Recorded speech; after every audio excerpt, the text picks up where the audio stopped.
কয়েকদিন আগেই আমি লাগিয়েছি ওয়াইফাই, কিন্তু আমার ওয়াইফাইটা অনেকটাই স্লো চলছে। তো আমি ভাবছিলাম যে হয়তো রিচার্জ করতে হবে, মেল এসেছিল রিচার্জ করতে হবে, ডিউ হেনা তেনা কত কিছু অনলাইনে করতে হবে। তারপরে আমি না কিছুই বুঝতে পারছিলাম না করব কিনা, যদি টাকাটা চলে যায় আর যদি ভুলভাল হয়ে যায় আর যদি রিচার্জ না হয়। আমি এইসব টেনশনে সবার প্রথমে আমি এয়ারটেলের যে লোকটা ওয়াইফাই লাগিয়ে গেছিল সেই লোকটাকে ফোন করলাম। সেই লোকটা বলছে তুমি অফিসে যাও। অফিসে গেলাম, সেখানে আবার বললো সিটি সেন্টারে যাও। তো অনেকটাই ঝামেলা ছিল। তো আমি ভাবলাম যে মেল এসছে, আরো অনেক মেসেজ এসছে, তাই আমি ডান্সের স্যারকে ফোন করলাম। তো স্যার বলছে দাঁড়াও আমি এসে পরে তোমাকে দেখে দিচ্ছি। তো স্যার দেখে দিলেন, বলছে এখনো 2 মাস ওয়াইফাইটা চলবে, কিন্তু 1 সপ্তাহ মতো স্লো চলবে, আবার 1 সপ্তাহ পর ঠিক হয়ে যাবে। তো দেখা যাক কবে ঠিক হয়। তারপরে এইদিকে দেখো আমি রেডি হয়ে গেলাম। আমার আইব্রুটা ভাবছিলাম সেভ করবো না সেভ করবো, কারণ একটাই, আমার এখন অনেক কষ্ট হয়। যখন 15-16 বছর বয়স ছিল তখন খুব একটা ব্যথা করতো না, এখন অনেকটাই ব্যথা করে। তাই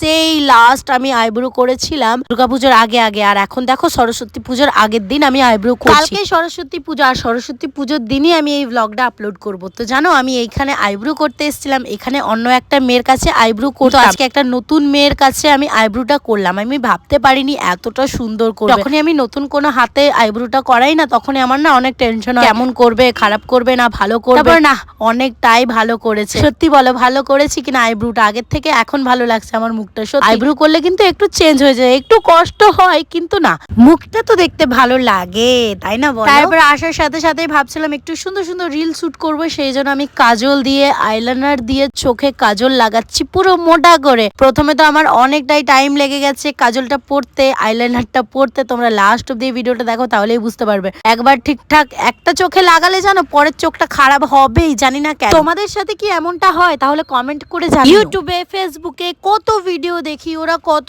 সুন্দর করে কাজলটা পরে নেয়, কিন্তু আমি এতবার ট্রাই কেন করি বুঝি না বাপু, সত্যি খারাপ হবেই।